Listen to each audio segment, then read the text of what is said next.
Hi, my name is Bobby. I'm an addict alcoholic in recovery. My sober date is February the 12th, 2022. All right, perfect. Welcome, Bobby. Um, so, describe a little bit what your time in addiction was like. Well, my time in addiction really came very unexpectedly. I'm like anybody else, nobody ever thinks when they're a kid that I'm going to grow up to be an addict. I'm going to develop these habits that are going to be life ruining potentially, and that they're going to change the entire direction and course of where I'm headed. And so I would say that my beginning with addiction started in high school. You know, I was introduced to marijuana very early on. Well, I wouldn't say very early on. I would say actually in my senior year of high school is when I experimented a little bit. I never touched any alcohol before I was the age of 21. I believed very strongly that I needed to follow the law, but as it relates to marijuana, that's where I started. There was a classmate and friend of mine that I grew up with since kindergarten, and he was a drug dealer. And he offered me marijuana, he offered me shrooms and different substances like that. And it wasn't long after I graduated high school that I got a job at a Marriott. And I worked at this job at the Marriott for a couple of years. Um, what's really interesting is that I think you can really take the idea of the hero story. I believe it was Joseph Campbell was his name. He created this standard, this for a hero's journey, right? Um, and the standard is that you have an ordinary person going through their everyday ordinary life, and then some miraculous set of events occurs that pushes them into this adventure, pushes them forward into unfamiliar territory, where they start having all of these experiences, and then it turns into this big event, and then it forever changes the course of their life as they're going on this journey. And I feel like, just like anybody else in recovery, I find myself in that same situation, going from place to place to place. And the more that I reflect on it, the more that I realize that despite my own terrible impulses, despite all of my flaws, despite all of my bad decisions, it seems like I have the presence of a higher power elevating me beyond all of my shortcomings. And it's the strangest thing. Because meanwhile, while I'm going through life and I'm making these decisions, and the further I look back, it's like I have a higher power that somehow seems to take this screw up and take him on this journey despite himself. It's the craziest thing. It's really weird. It's like, on one hand, well, that's totally me, to this day I'm making decisions, and I think that a lot of my decisions are the best ones that I can make, and I still find that I'm kind of a chronic screw up despite all of it, and somehow I'm like this idiot that's just getting lucky and stumbling into luckier and more fortunate circumstances that bring me into greater again, I wouldn't say abundance, I would say awakening of my spirit. And it's the most interesting thing. I mean, I look at people that I used to know in active addiction that I'm like, this guy, he's going to outlive me. He knows how to measure out the dope. He knows how to do this and that. He knows how to evade crime. I'm basically playing this game of drug addiction on easy mode. I'm this suburban kid. I don't know what I'm doing. And, I'm definitely being taken advantage of because I have no idea what I'm doing. I'm too naive and I'm trusting people too much. And the more I look back, sometimes I say, oh yeah, well, I was probably ripped off there. I was probably ripped off here. And I still trusted these people. And I find years later, this guy died. This guy passed away. This guy, he's in a lot of trouble. And it's really interesting that people that I would have thought, like if my life were a movie and I was the protagonist in that movie, and you were from the outside watching this movie, seeing these different characters that I was interacting with back in those times when I was in my addiction, with how, this main guy, and I don't really mean like I'm the main character of the universe syndrome, like from a narcissistic point of view. What I'm trying to say is like, you know, every person is a hero of their own story sort of situation, because this is my story. You would say, oh, this main guy, he's not going to last. He's going to die like that woman in Psycho, that first one, killing off the main character. And this guy who knows so much, you know, he's... And then you look at this movie, and you're like, wow, this idiot, he survived. You know, this guy that doesn't know how to measure his dope, and he's trusting all these crazy people getting into these situations. Some that are, I mean, to say there's no coming back from is not even the best way to describe it. I wish I could go into more detail, but for reasons of life ruination, I don't believe that I can. You know, I've been in situations where I've ridden my car with people that I knew so that they could sell things. And I would have a coat over my head in the front seat, not wanting people to see me because I was so ashamed of what I was doing. And then I felt like I had to play this part of like, oh, this is a great thing to be participating in. This is a valuable thing. This is something that is clout worthy, I guess you could say. And, you know, I would get feedback that would confirm my internal moral suspicion that what I'm participating in is in fact not a good thing. I shouldn't be doing these things, and yet here I am. And I have so much shame that I look like a middle schooler, a little kid with a coat just draped over my head because I'm ashamed to be seen by anybody. I don't want my name to be remembered. I don't want my car to be involved in any of this, and here I am. And it's all for the chase of this high. People, it just goes to show that it doesn't matter how smart you are, how well you know the law, how well you know drugs, how well you know to buy and to sell, and how you have all of your shit locked down, and how much you think you've got everything figured out. The most brilliant of us can be taken out by this disease.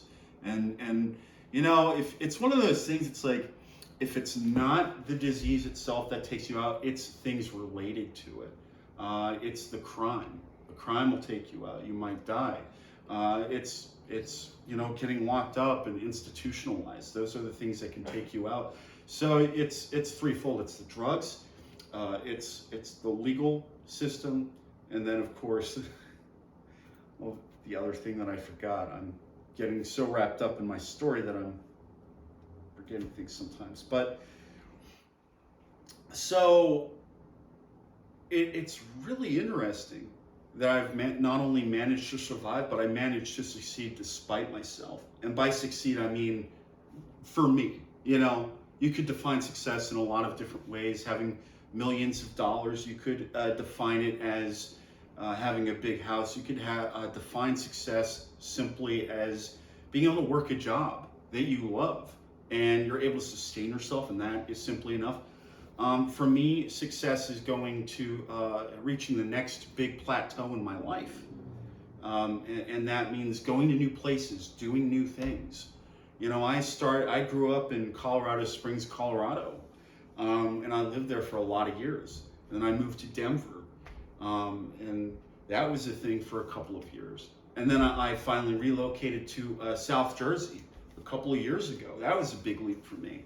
And so I initially left Colorado, just like that whole formula, the hero's story, you know, regular, ordinary person goes on adventure seeking something different than what he has, you know? And that's really just the main thing, is being able to go past where you were previously and move on to the next biggest thing. And so I find more and more as I'm introduced to more people and having more experiences, a wider variety of experiences, and my horizons are ever expanding, and I'm changing as a person.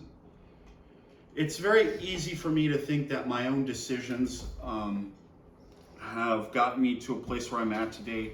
I kind of choose to believe that it's a combination of different things.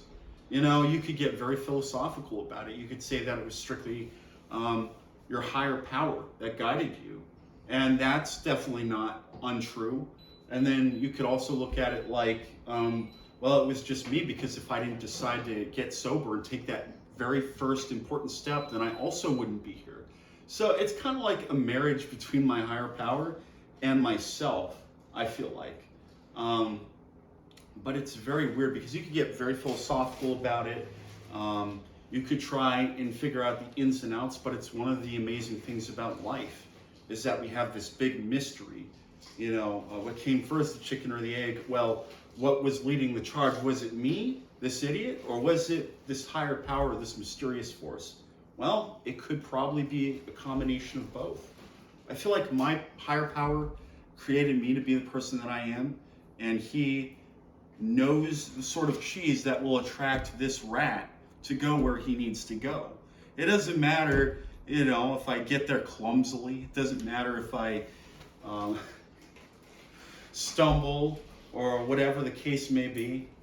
You know, the point is that I'm going from point A to B. And I do firmly believe that my higher power, that God as I understand him, is a lot like a GPS. You know, you might get a little bit off course. You might go into a cornfield where there is no road. But that bitch will reroute you right back to where you're supposed to be. And it's the most amazing thing. So you're going to get rerouted, and rerouted, and rerouted. And it's not always going to be a straight line. But the adventure there is always what's most fascinating to me. So with that enormous segue, So that was really good, thank you. Now, can you describe the kind of point that you were ready, like that moment that you felt that you were ready to become sober? Well, it was a very long process for me. Again, I cite dumb luck.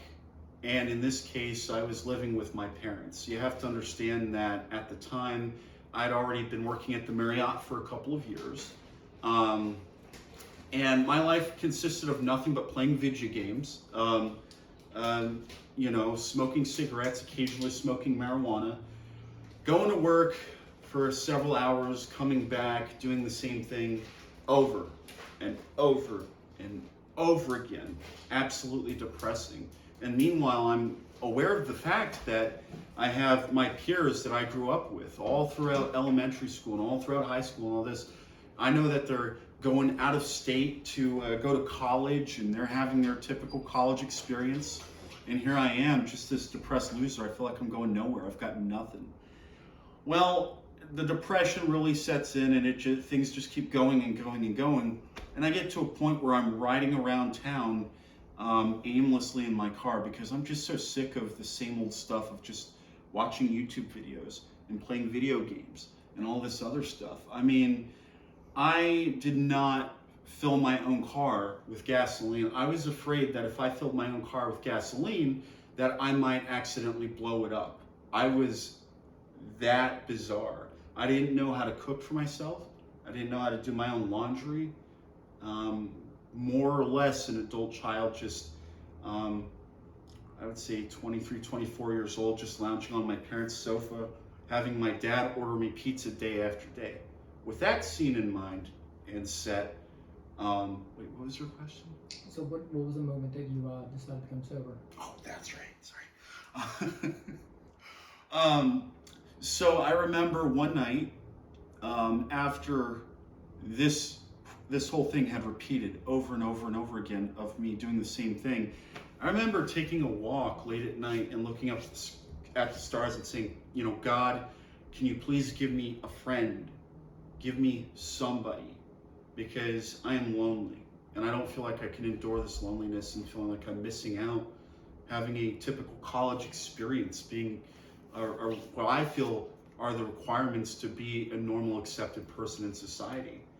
And then the very next night, something interesting happens, because a childhood friend of mine who lived in the same block, who was a heroin addict, that I didn't know this at the time, I just happened to walk past him while he was lounging around at a corner store late at night, and I happened to be at that same one, and I started talking to him. And we talked for a couple of minutes, and we realized, hey, we know each other.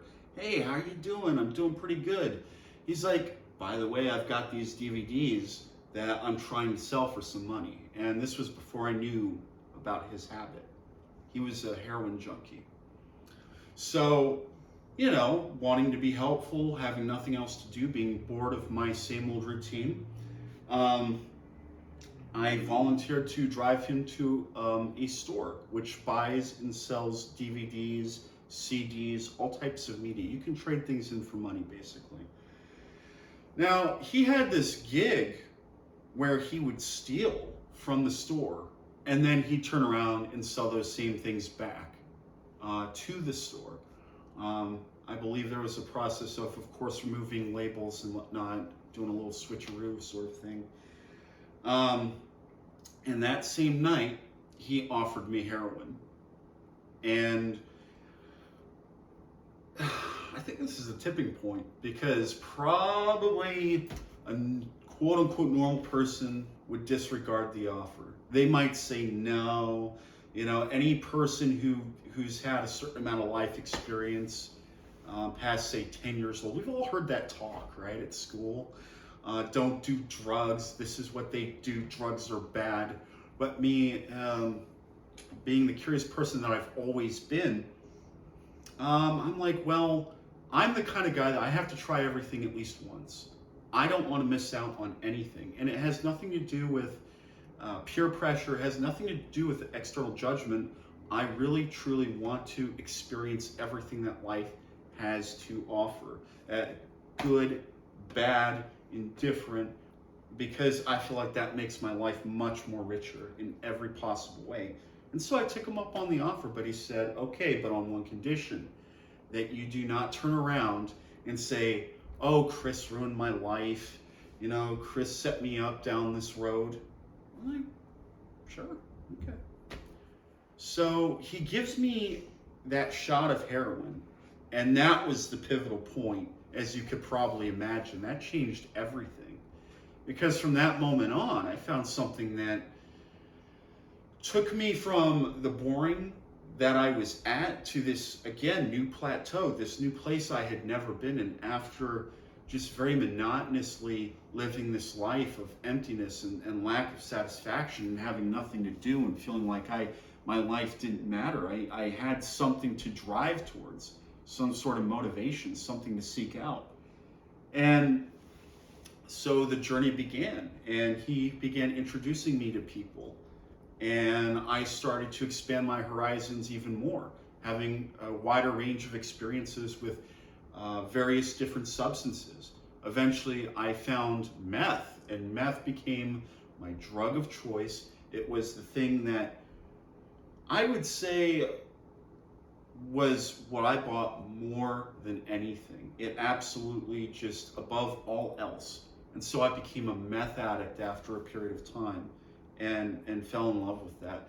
For me, the pivotal point, and this went on for a while, because you have to remember that it seemed like my parents were passively accepting of my use for a while. And then it really all came to a head.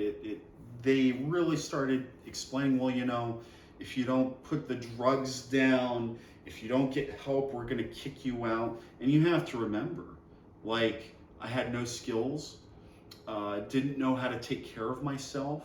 So being faced with homelessness was a really tough situation. That was something I could not risk.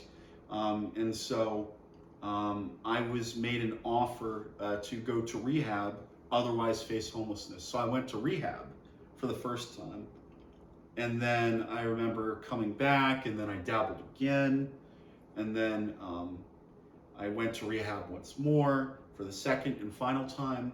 And then the second and final time was kind of pivotal, because that's when I really started to take, you know, personal responsibility to a new level. I really started to actually try and learn how to cook for myself, how to do laundry for myself, basic respect for my roommates, learning how to budget a little bit more, although I was still horrible at it. And then after spending a few months in South Jersey in Ventnor at a sober house, I came back to Colorado, and I remember that I started plugging in to the local a local 12-step area, a local group of 12-step meetings, and I did so very reluctantly. It started out as my mom saying, well, I would really appreciate it, and then, you know, push and push and push. It was usually pretty delicate, but it was very insistent, and I wanted her off my back. I'm like, oh, okay, you know, that sort of thing.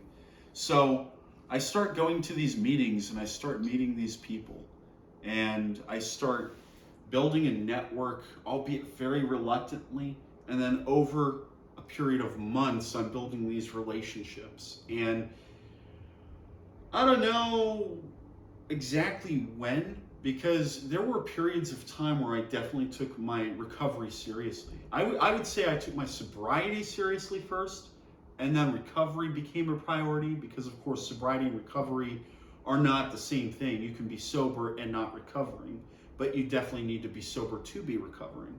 So we're talking over a period of many months, and throughout this, I would say 2.5-year period of time, there would be, well, it had to be more than 2, 3. I'm trying to remember. My memory's not the best because this is a long time ago at this point. Let's say about 3 years. There was a time I had about 1.5 years clean, and I had a sponsor. I was working some steps, and then I relapsed. And then he basically showed to me, you know, now we're going to have to start from the beginning again. Now we're going to have to start this process over again.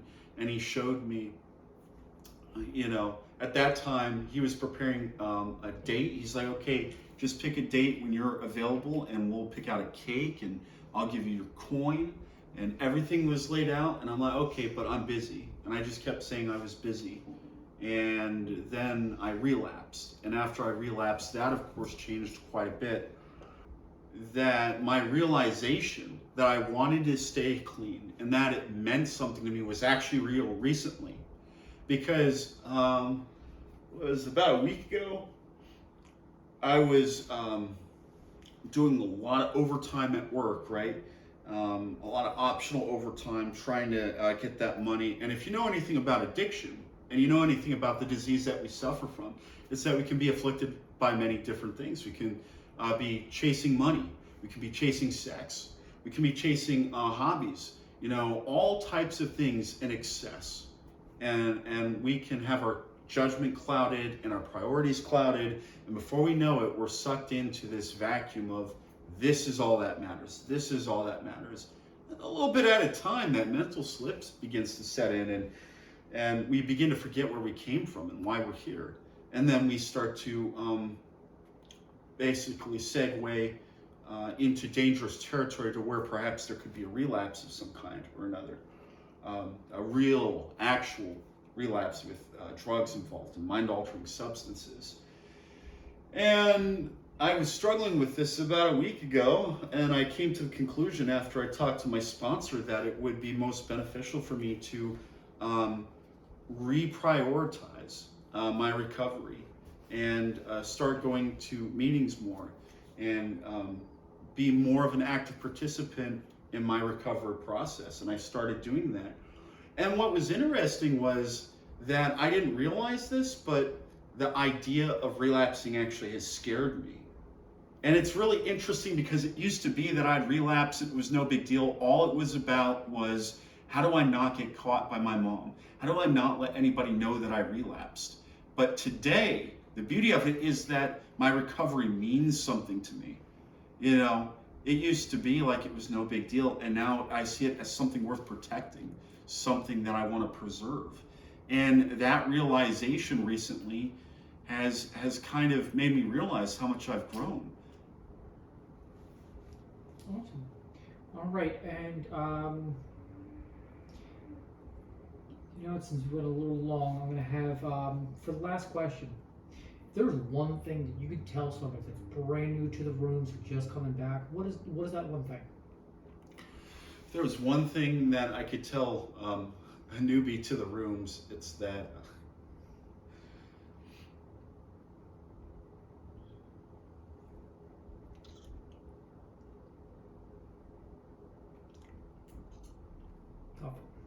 okay. Stumbling is okay, falling is okay, staying down is not okay.